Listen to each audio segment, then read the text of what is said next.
Pero ahora, aparte de la ley, la justicia de Dios se ha manifestado o ha sido manifestada y confirmada por la ley y los profetas. Esta justicia de Dios por medio de la fe en Jesucristo es para todos los que creen, porque no hay distinción, por cuanto todos pecaron y no alcanzan la gloria de Dios.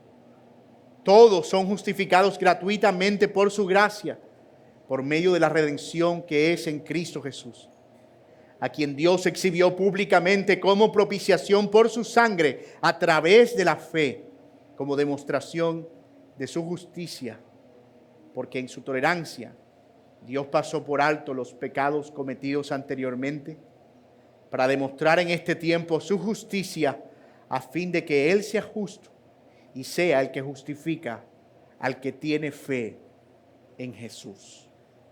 Esto es la palabra de Dios. Del 11 de noviembre, mañana brilla el sol.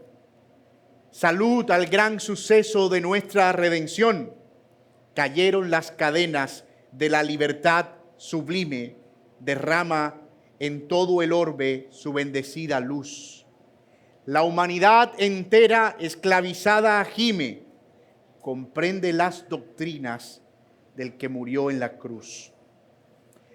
Este es un fragmento del poema Himno Patriótico escrito por Rafael Núñez, siendo secretario de gobierno de Bolívar, y apareció por primera vez en el periódico La Democracia de Cartagena, coincidiendo con las celebraciones de sus 39 años, un 11 de noviembre de 1811. Más adelante, como ustedes saben, se adaptó para ser parte de nuestro himno nacional y se extendió como lo que hoy cantamos con orgullo cuando se trata de algún acto o evento patriótico. La mente del poeta estaba puesta en la libertad de lo que ellos consideraban el yugo español. Con el tiempo, la frase "cayeron las cadenas" se cambió por "cesó la horrible noche". Sin embargo, esas bellas palabras son apenas una minúscula expresión humana de lo que describe nuestro texto hoy con mucho esplendor.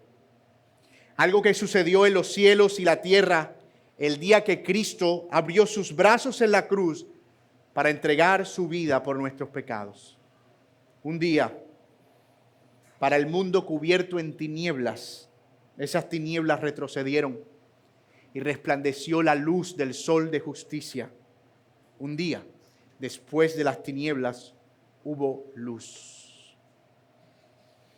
Y hemos llegado precisamente a un pasaje considerado el corazón de la carta a los romanos.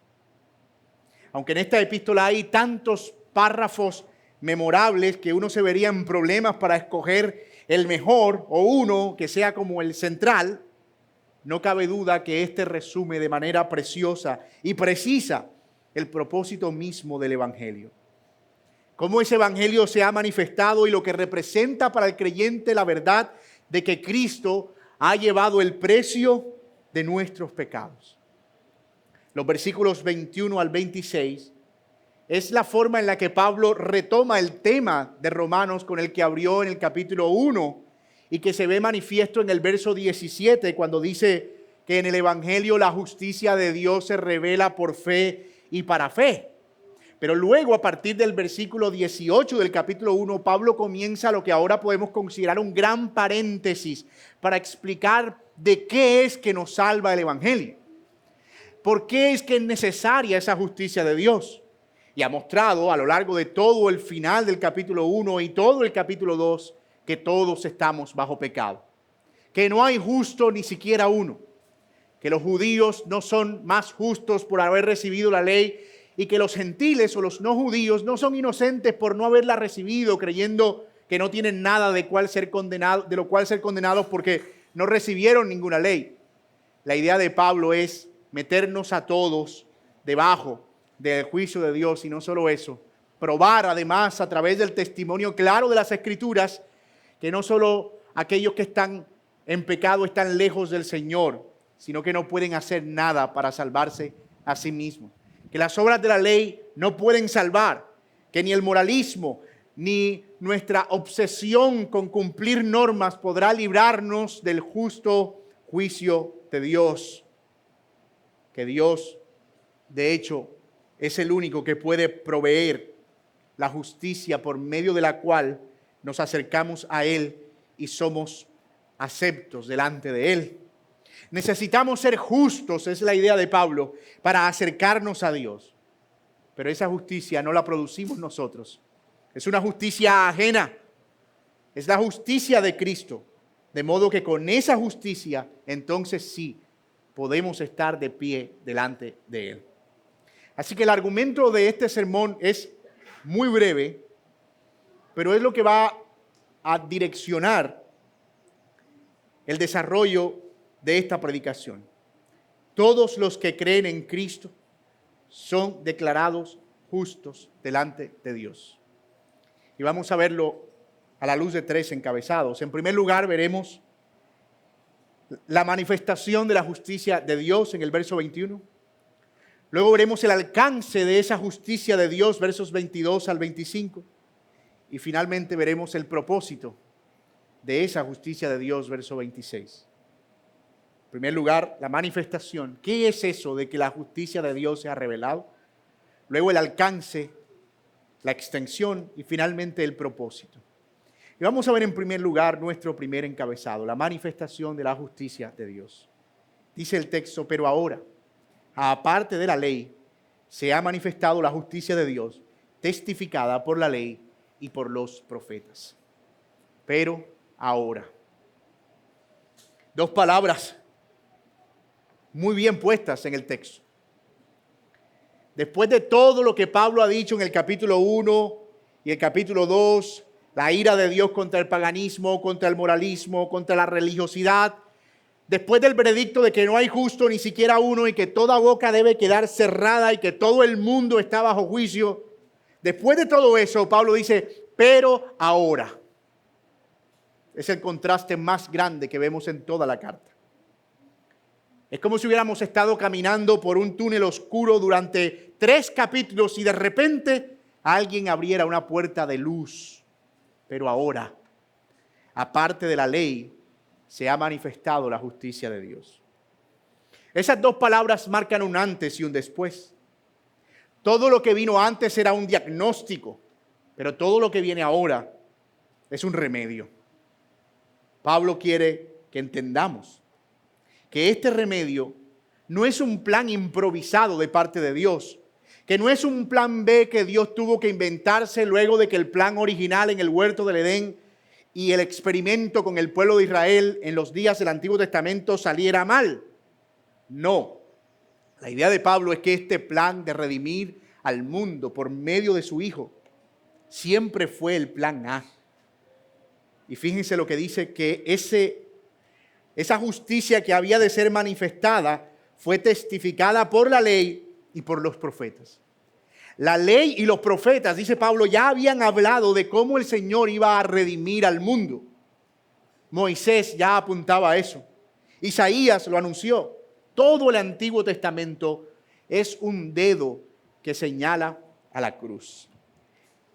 Y hay algo interesante aquí porque Pablo dice dos cosas que en principio parecen contradictorias, pero que en realidad son un complemento la una de la otra. Él dice primero, aparte de la ley, y al mismo tiempo dice que esa justicia es testificada por la ley. Y es, a ver Pablo, ¿esta salvación por medio de la fe en Cristo es una cosa aparte o es una cosa que se produce por? ¿Cuál es la idea? Y Pablo dice, pues son las dos al mismo tiempo. Es una continuidad y una descontinuidad. Continuidad porque esta justicia no viene por cumplir la ley, no es el resultado de nuestro esfuerzo legal ni de nuestras obras religiosas, sino que es algo completamente diferente. La salvación en Cristo no es un parche que se le pone a la ley de Moisés que no pudo salvar al pecador. No es una forma de intentar reparar lo que en teoría no funcionó en el Antiguo Testamento o un sistema fallido que necesita de algunos ajustes. Pero por otro lado, Pablo dice que es una continuidad porque no es algo nuevo. Entonces, no es aparte, pero tampoco es nuevo. La ley y los profetas ya daban testimonio de esa justicia redentora. El sistema de sacrificios del Antiguo Testamento, los corderos, la sangre derramada el día de la expiación, todo eso apuntaba hacia adelante, hacia el sacrificio definitivo que vendría en Cristo Jesús. Les pasa, como nos pasa a muchos de nosotros, que estamos leyendo el Antiguo Testamento y vemos sangre por todos lados, y símbolos, y tabernáculos, y humo, y ofrendas, y directrices aquí y allá, el libro de Levítico, Número, Deuteronomio, y uno se ve tan abrumado. Y el Nuevo Testamento se ve tan despejado de esas cosas que pareciera que uno está viendo cosas completamente distantes, opuestas. Pero la verdad es que no. Todo ese sistema de cosas y símbolos en el Antiguo Testamento no estaban haciendo más que apuntar a la forma completa en el Nuevo Testamento en Cristo, en la que Dios resolvería el problema de la distancia del hombre con Él por causa del pecado. Eso significa que la justicia de Dios siempre ha sido por la fe en el Hijo de Dios. Un error común que se comete cuando empezamos a estudiar la Biblia es pensar que en el Antiguo Testamento la gente se salvaba por guardar las obras de la ley y que en el Nuevo Testamento ahora nos salvamos por Jesucristo. Y entonces planteamos la idea de dos sistemas de salvación. En el Antiguo Testamento por obedecer la ley mosaica, en el Nuevo Testamento por la fe y no. La idea de la Biblia es que toda la salvación que Dios provee en Cristo ha sido, es y será siempre por medio de la fe, incluso para los que vivieron antes de Él. Por eso se dice que Abraham creyó y le fue contado por justicia. Y Pablo va a desarrollar eso más ampliamente en el capítulo 4 de esta misma carta. Y Gálatas es una exposición maravillosa de cómo la fe incluso antecede a la ley. Así que siempre fue por fe. El pueblo de Dios en el Antiguo Testamento no fue salvo por los sacrificios en sí mismo, sino por la fe en lo que esos sacrificios representaban. ¿Y qué representaban? Que Dios proveería un cordero. Y en efecto, Dios proveyó ese cordero. Cuando una persona en el Antiguo Testamento se presentaba con el sacrificio, él estaba poniendo su fe en que el Señor iba a hacer provisión por su pecado. Y ese sacrificio, ese cordero que él estaba presentando era la expresión, la manifestación visible de esa fe. Yo creo que el Señor proveerá a un inocente que cubrirá la culpa. Y hermanos, en términos prácticos, esto es central para la manera en que leemos la Biblia. La Biblia no es una colección de historias desconectadas como lo hemos dicho otras veces. Es una sola historia con una trama más o menos como sigue. Dios crea al hombre para que le dé gloria. La caída en pecado en Génesis 3 separa al hombre de Dios, pero en la cruz Dios vuelve a reconciliar al hombre para que de él sea toda la gloria. Si pudiéramos resumir la trama de la gran historia de la redención, es justamente eso. El hombre es creado a la imagen de Dios. El pecado lo separa y Dios diseña un plan por medio del cual, a través de la muerte de un inocente, Él volverá a traer al hombre pecador hacia sí para que Él reciba toda la gloria. Cuando Adán y Eva pecaron, fueron expulsados del jardín, pero Dios no los abandonó. Les hizo una promesa. La simiente de la mujer aplastaría a la cabeza de la serpiente. Y desde ese momento toda la Escritura se mueve hacia el cumplimiento de esa promesa. De hecho, uno podría leer la Biblia siguiendo palabras claves como simiente, pacto, reino, promesa. Y todos van contando exactamente la misma historia. Hasta que llegado el Nuevo Testamento, dice el apóstol Pablo, que esa simiente era una y era Cristo. Toda la historia del Antiguo Testamento es esa simiente de Eva, por medio de la cual el Señor acabaría con las consecuencias del pecado y destruiría el poder del pecado. Una simiente que fue una familia, una simiente que fue un pueblo, una simiente que fue un reino, una simiente que finalmente se expresa en la persona del Señor Jesucristo. Eso es el pero ahora. Llegó el momento. Este es el día. Hay una cosa particular en el Evangelio de Juan que ustedes pueden revisarlo con mucho más detalle, y es el uso que Juan hace de la palabra hora.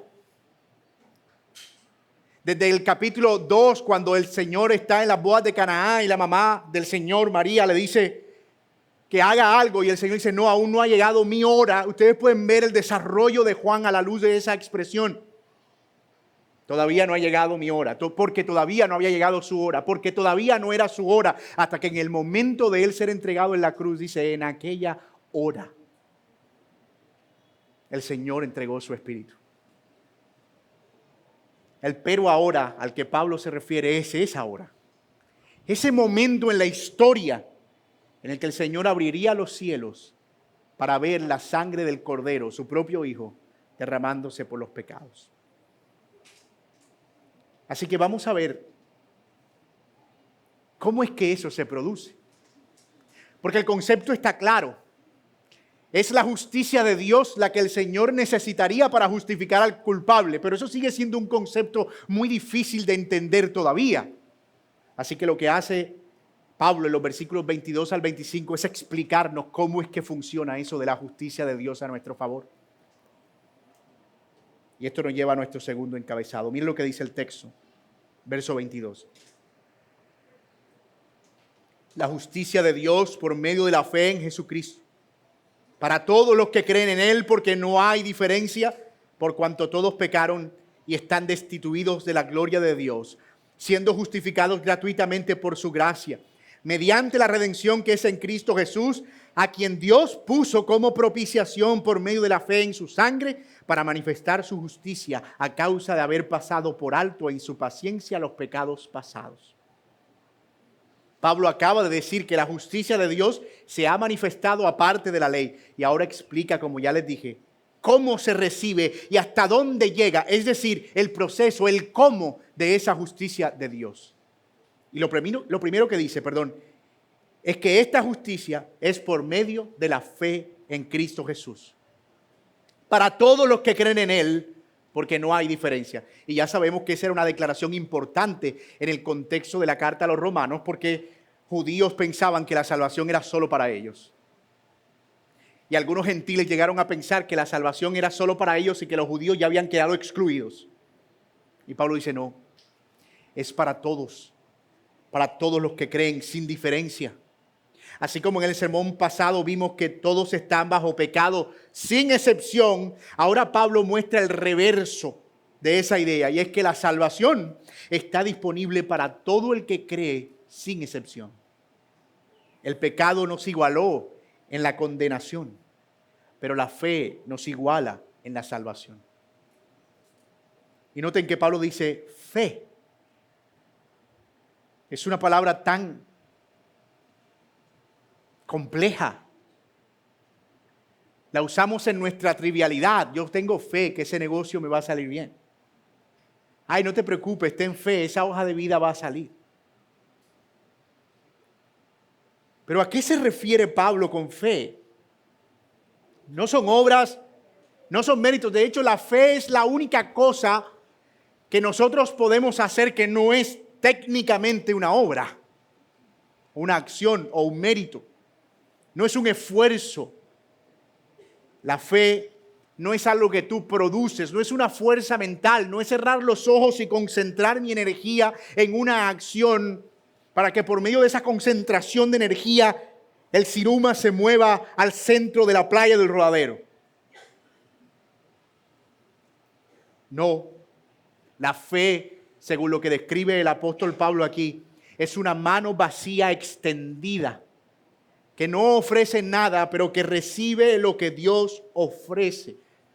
Así que no es un logro, no es una obra más, es algo que Dios produce en el corazón como una necesidad de algo que nosotros no podemos ofrecer. Algunos lo llaman confianza, rendición. Es un salto de confianza en la mano de Dios. No es una obra más sofisticada que reemplaza las obras de la ley. en lo absoluto. Es confiar. Es descansar en lo que otro hizo por ti. En cierto sentido, hay muchas cosas que operan en fe automática. Tú llegas a tu casa, si vives todavía con tus padres, y tú llegas a mediodía y tú sabes que va a haber almuerzo.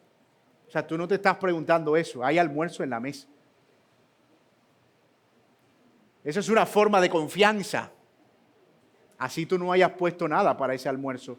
Tú confías que ahí va a haber almuerzo. Es confianza. Y eso, dice Pablo, está disponible para todos. Para el judío y para el no judío, para el religioso y para el que nunca pisó una sinagoga, para el que conoce la Biblia de memoria, pero también para el que acaba de escuchar el Evangelio por primera vez, para todos. Pero ahora, yo quiero que veamos en detalle 3 palabras que son claves para entender este proceso.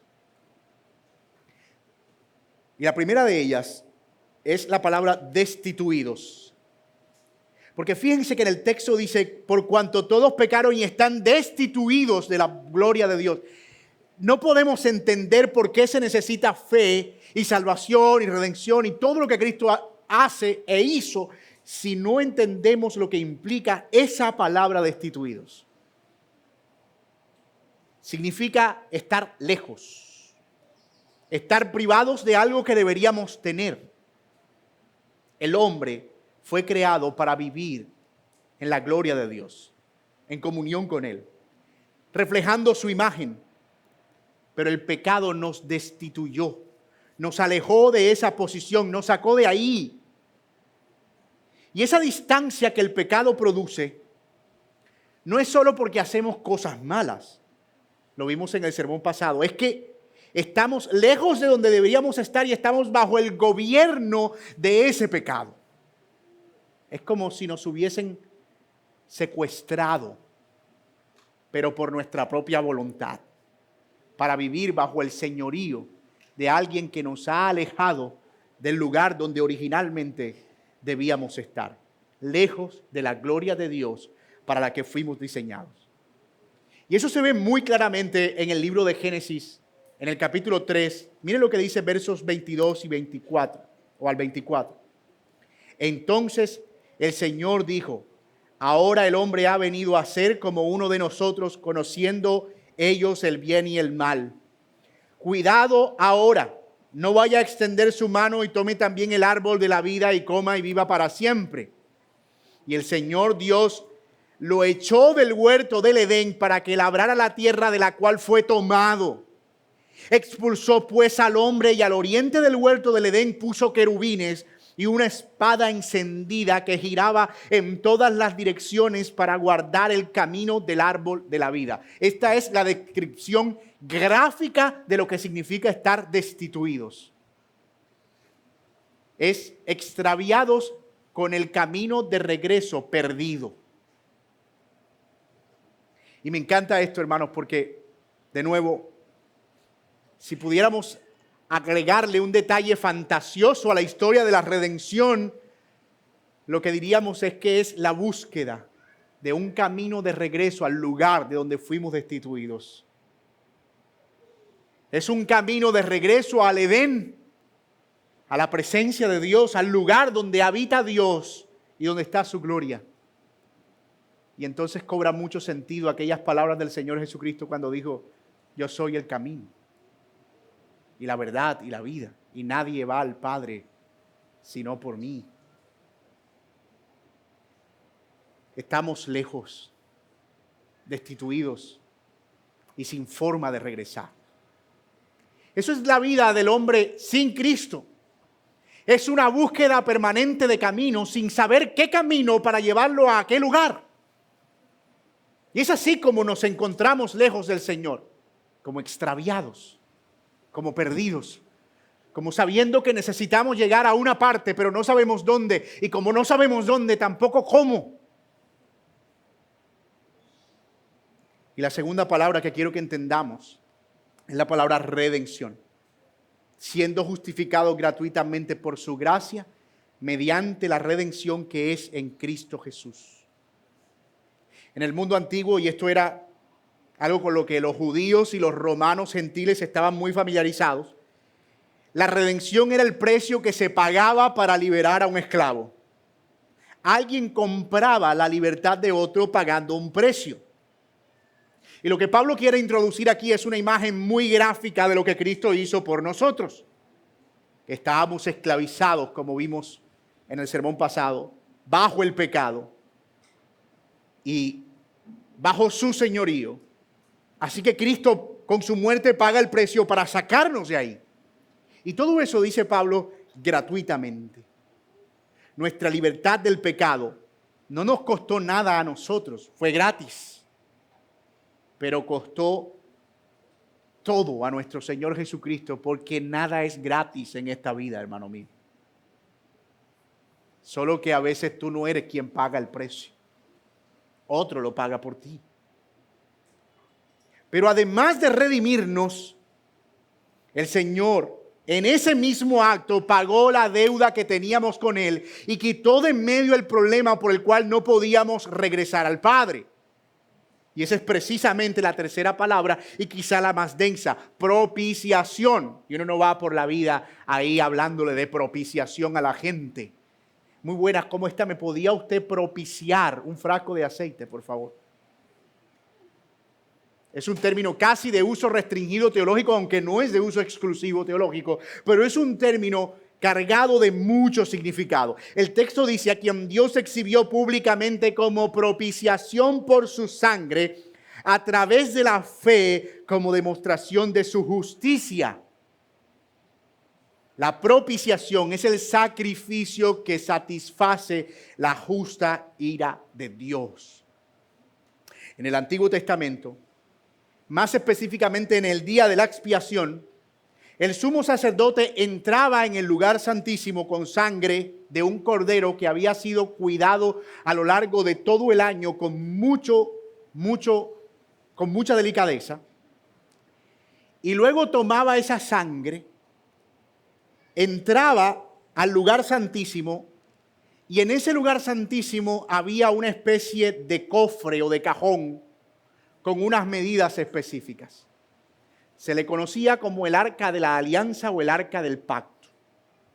Dentro de esa arca de la alianza había las tablas de la ley de Moisés, la vara de Aarón y el maná que el Señor proveía desde el cielo.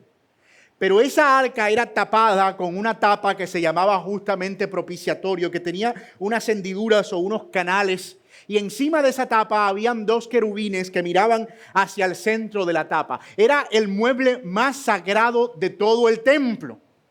Así que lo que hacía el sumo sacerdote era entrar ante la mirada expectante de todo el pueblo que estaba rodeando el campamento, derramaba la sangre sobre el propiciatorio y esperaba a que Dios manifestara su gloria a través de una columna de fuego. Y cuando Dios descendía y el pueblo no moría, el pueblo cantaba de júbilo porque entendía que la sangre había apagado el fuego de la justa ira de Dios. El sacrificio, en cierto sentido, era lo que alejaba la ira de Dios. Cuando Dios se acercaba para ver y reclamar justicia y pasar al interior de esa tapa para ver la ley que ellos habían violado y ver la vara que era el símbolo de la justicia con la que el Señor juzgó en Egipto y con la que abrió el Mar Rojo, que Israel sabía que era la vara del juicio. Cuando Dios descendía para ver la ley quebrada y la vara del juicio, se encontraba con que había sangre antes. Y entonces su justa ira era aplacada. Esos sacrificios se repetían cada año. Y me preguntaba un niño ahorita en su inocencia en la clase cuando le estaba explicando de lo que íbamos a hablar ahora. Me decía, ¿y cómo hacía el pueblo y qué pasaba si de repente el sacrificio no era apto? Y yo le dije, ese era realmente el riesgo. Porque el pueblo estaba alrededor de ese evento, así. Todos los años. esperando a que el sacerdote no hubiese cometido un error, a que fuera puro, a que fuera santo, a que no hubiese ofrecido la sangre equivocada, a que no hubiese rociado donde no debía, a que no hubiese hecho lo correcto, a que hubiese habido una falla, aunque fuera la más pequeña. Habría sido trágico para el pueblo. Todos los pecados quedaban sin perdón y era inevitable. La justa ira de Dios consumiría al pueblo completo.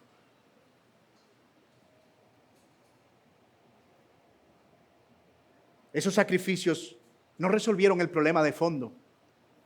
Si ustedes lo ven, era un sistema con muchos símbolos, pero inviable en términos prácticos.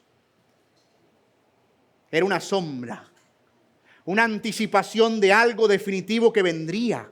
Y lo que Pablo está diciendo en este texto es que Cristo es ese sacrificio definitivo. Dios lo exhibe públicamente como un cordero y como propiciación. Así que su muerte no fue accidental.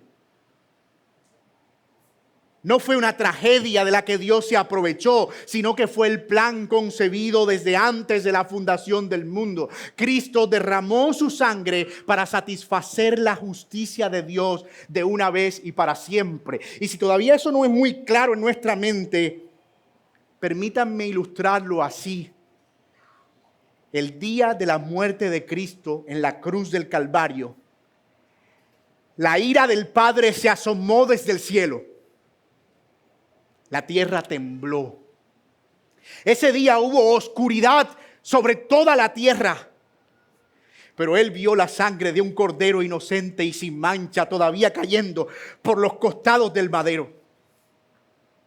Así que una vez Él ve esa sangre, Él recibe el sacrificio y su justa ira es aplacada. Entonces las tinieblas se esparcen.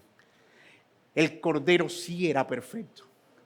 La sangre, si era la sangre del Cordero perfecto, su precio fue pagado. Él fue el pago de nuestra redención. Su deuda ha sido completamente absuelta. Ese día nosotros fuimos completamente libres de nuestros pecados.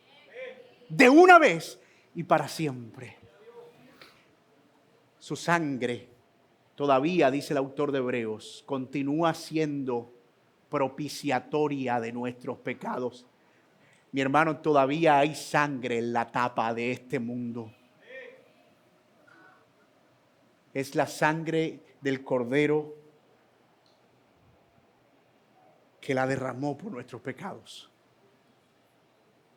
Ustedes pueden ver la progresión que Pablo quiere que sus lectores capturen. Ustedes estaban destituidos. Pero para poder volver tenían que ser primero librados, es decir, redimidos. Tienen que cambiar de dueño, pero todavía para poder llegar tienen que resolver el problema de la deuda. Porque una cosa es que ustedes sean libres del pecado, del yugo que tenían, y otra cosa es que sus cuentas estén a paz. Pues en un mismo acto el Señor pagó nuestra redención y al mismo tiempo aplacó la justa ira del Padre sobre nosotros. Eso es lo que el apóstol Pablo está diciendo aquí. Así que ya no hay distancia, ya no hay separación. Esas tres palabras marcan el evento de distancia y el proceso por medio del cual vamos siendo acercados a Dios de manera gradual. Esto es glorioso, hermanos, porque eso le da sentido a lo que mencionamos hace un momento sobre el Antiguo Testamento. No eran los sacrificios ni el sistema lo que salvaba al judío. Era la fe en lo que esos sacrificios representaban. Que Dios estaba proveyendo una manera de acercar al pecador. Si todavía usted tiene problemas para entender esto, piénsenlo en que los sacrificios eran mirar a Cristo de manera proactiva. Era fe en un hecho que no ha venido, manifestada a través de los corderos. Para nosotros es una fe retroactiva, es fe en un hecho pasado, en algo que ya ocurrió. Por eso es que el autor de Hebreos dice que ellos veían en sombra, nosotros claramente. Y si la fe de ellos fue suficiente para mantenerlos como pueblo, lo que dice el autor de Hebreos es, No dejen de poner los ojos en Cristo Jesús, el autor y consumador de nuestra fe. Para nosotros es un recordatorio, para ellos era una imagen de esperanza. Para nosotros tiene descripciones muy claras acerca de cómo fue esa muerte. Para ellos era solo un asomo borroso de lo que no sabían cómo iba a suceder. Y eso le da sentido a todo. Era la fe en esos sacrificios lo que trajo salvación. Y es la misma fe que necesita todo el que está lejos. Una confianza en Dios, que Él ha provisto lo que nosotros no hubiésemos podido proveer. ¿Y todo esto para qué? ¿Quién gana con todo esto? ¿Cuál es el propósito de algo tan glorioso? Lo que debe quedar claro para nosotros de antemano es que no es nosotros. O sea, todo esto no se hizo para que nosotros fuéramos más felices, aunque en efecto nos hace más felices. Todo esto no se hizo para que nosotros nos creyéramos el centro del universo, aunque pareciera que nos creemos a veces el centro del universo. Todo esto fue para que Dios mostrara su gloria, que Él es justo y al mismo tiempo el que justifica, lo que nos lleva a nuestro tercer encabezado. Verso 26. Como demostración de su justicia, porque en su tolerancia Dios pasó por altos los pecados cometidos anteriormente, para demostrar en este tiempo su justicia, a fin de que Él sea justo y también sea el que justifica al que tiene fe en Jesús. Todo lo que Dios hizo en Cristo, la encarnación, la vida perfecta, la cruz, la resurrección, todo lo hizo para manifestar su justicia, para exhibir su sabiduría y su majestad, para que el universo entero vea quién es Él, para que Él fuera conocido más completamente. Dios no salvó al pecador a expensas de su santidad. El Señor no miró hacia otro lado para dejarnos pasar. Él hizo algo mucho más glorioso. Castigó el pecado en la persona de Cristo y ahora, como consecuencia, puede mostrar misericordia sin comprometer su carácter. Es como que Dios está exhibiendo por fin todo lo que Él es y desplegando lo completo de su gloria al mostrar justicia y misericordia.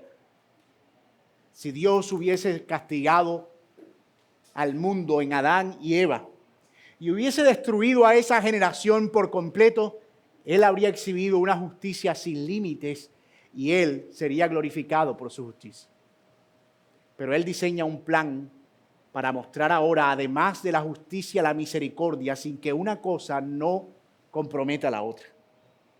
El plan de redención entonces da gloria a Dios en el sentido en que muestra a un Dios justo al mismo tiempo que a un Dios misericordioso. Eso es revelar la gloria de Dios.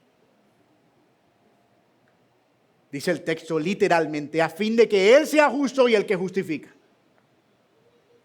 Es decir, a fin de que Él sea justo y al mismo tiempo el que absuelve, el que tiene misericordia. Dios es el justo. Otra vez, Él no ha dejado el pecado sin castigo. Él no ha pasado por encima de su santidad, no ha mirado para otro lado como si el pecado no existiera. Su amor no cegó su santidad. Cada pecado ha sido juzgado ya. La cuenta ha sido pagada.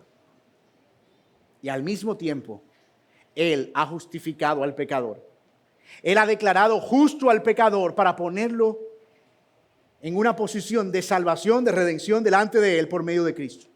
Las dos cosas al mismo tiempo. Justicia plena, misericordia plena, sin sacrificar ninguna de las dos. ¿Cómo es eso posible? Permítame usar otra ilustración con el riesgo de ser simplista. Y comprendo que no es una ilustración perfecta, pero ayuda. Creo que ayuda.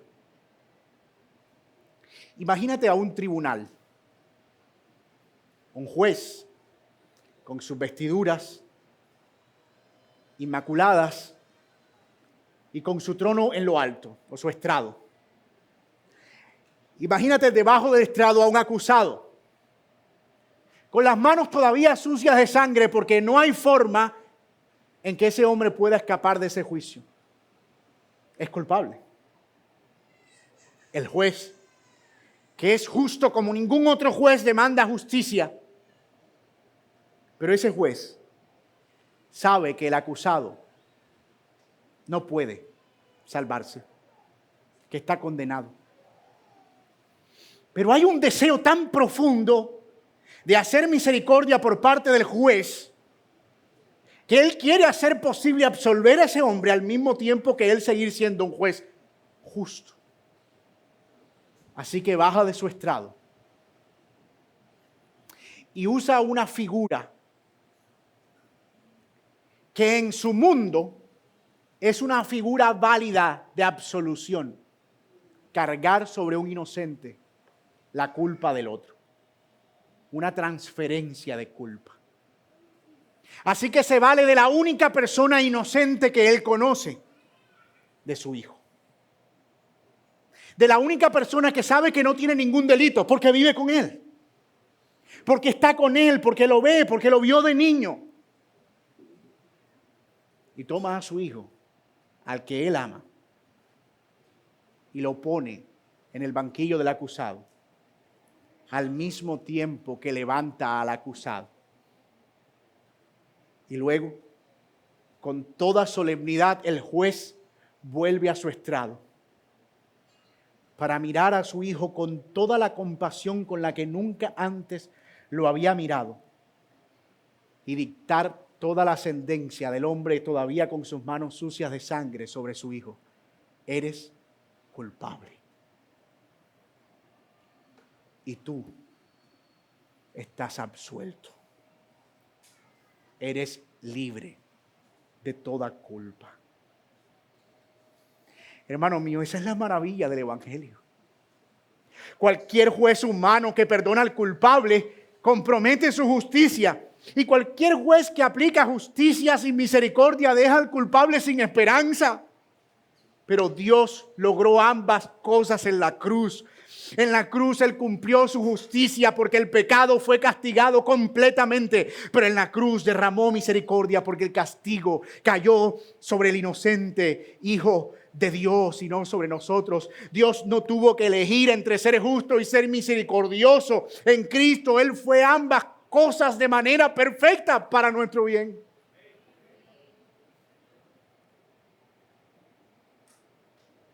Mi amigo, mi hermano, eso es lo que el Señor nos llama a creer. Ese es el mensaje asombroso del Evangelio. Es la gloria de Dios manifestada en su justicia. Y yo te pregunto, mi hermano, ¿tú crees esto que sucedió en la cruz?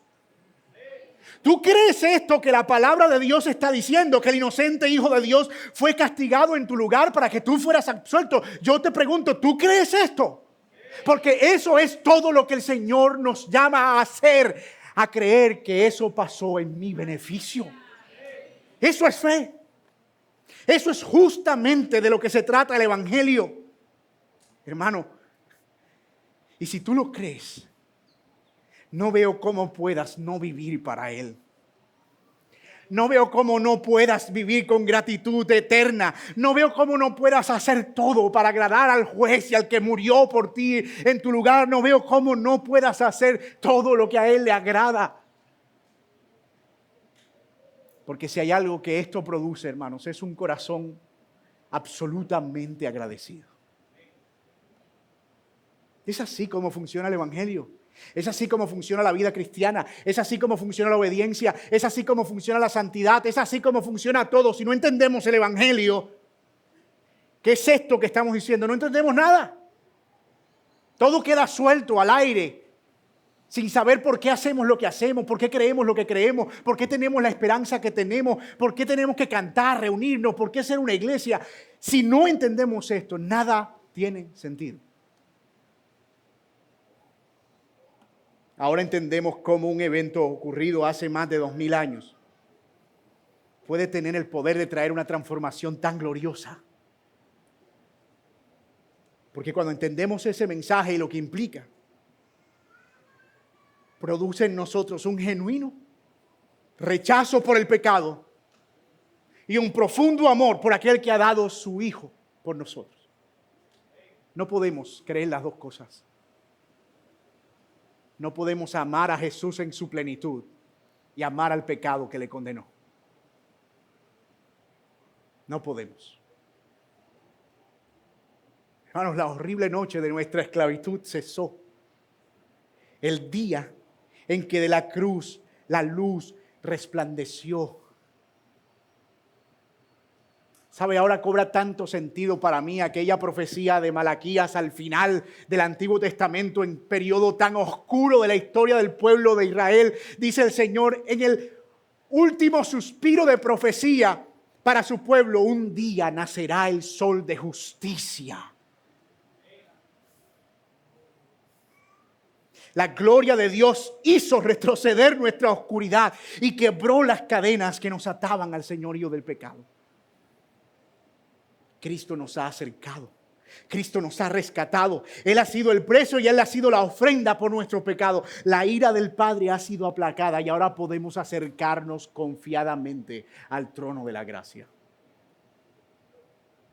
Mis hermanos, he aquí el Evangelio del Señor Jesucristo. He aquí la buena nueva del Evangelio del Señor Jesucristo. Cada vez que pensamos en la muerte de Cristo, eso es todo lo que nuestra mente debe ver. No puede ser algo trivial. No puede ser algo superficial. Esto debe llevarnos a una gratitud permanente, a un gozo constante, a un descanso definitivo de nuestras obras. Porque ya no tenemos que ganarnos el favor de Dios con nuestro esfuerzo. Ya no tenemos que cargar con la culpa que ya fue pagada. Y ya no tenemos que vivir con temor a una condenación de la que fuimos librados. Y si no hay temor, y si hay libertad de culpa, y si hay descanso, todo eso lo que produce es un gozo permanente, una gratitud permanente. Y todo esto para que Dios sea glorificado. Cuando nosotros vivimos así, Dios recibe gloria. Nunca había sido tan fácil para nosotros entender qué significa eso de vivir para la gloria de Dios. Es vivir a la luz del Evangelio. Vivir como culpables que fueron absueltos y que sus vidas solo por existir dan gloria al Señor, que es bendito por los siglos.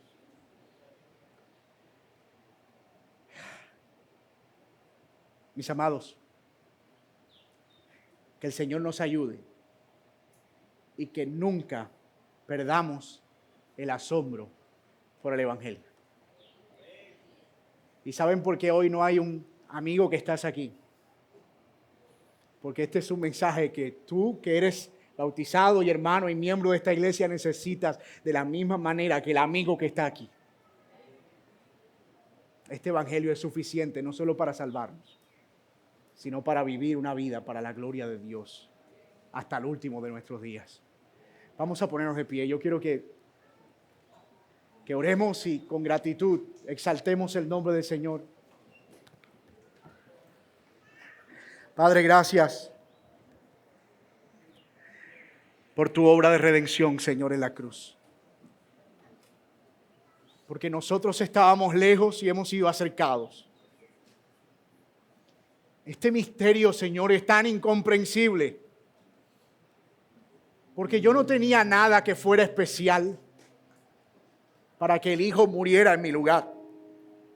Y porque yo no hice nada para tener la fe y la confianza en que eso se produjo a mi beneficio. Por eso a ti sea toda la gloria, Señor. Y perdón por tantas veces que hemos vivido lejos de esa cruz, de espaldas a esa cruz, que hemos menospreciado tu sacrificio, que hemos pisoteado tu sangre, Señor. Gracias por Jesucristo nuestro Salvador, el que nos ha redimido de la esclavitud del pecado el que ha pagado el precio de nuestra culpa para ahora acercarnos desde donde estábamos distanciados. Gracias por Jesucristo el Salvador, quien es digno de todo honor y de toda gloria y de toda exaltación. Señor, si hay alguien aquí que aún no ha creído en esto, Padre, yo te pido que el Espíritu Santo hoy pueda ser tan claro y evidente en su mente y su vida, Señor, esta realidad del Evangelio. Y a quienes han creído pero estaban dormidos y tibios, que el fuego, Señor, de tu Espíritu, impulsado por la verdad del Evangelio, caliente sus corazones y traiga gozo y júbilo. Mis hermanos, nuestro problema más grande ya fue resuelto. Nuestra deuda más grande ya fue pagada. Estamos libres en Cristo. Somos de Él. Estamos en Él. Y eso es suficiente. Su gracia es suficiente.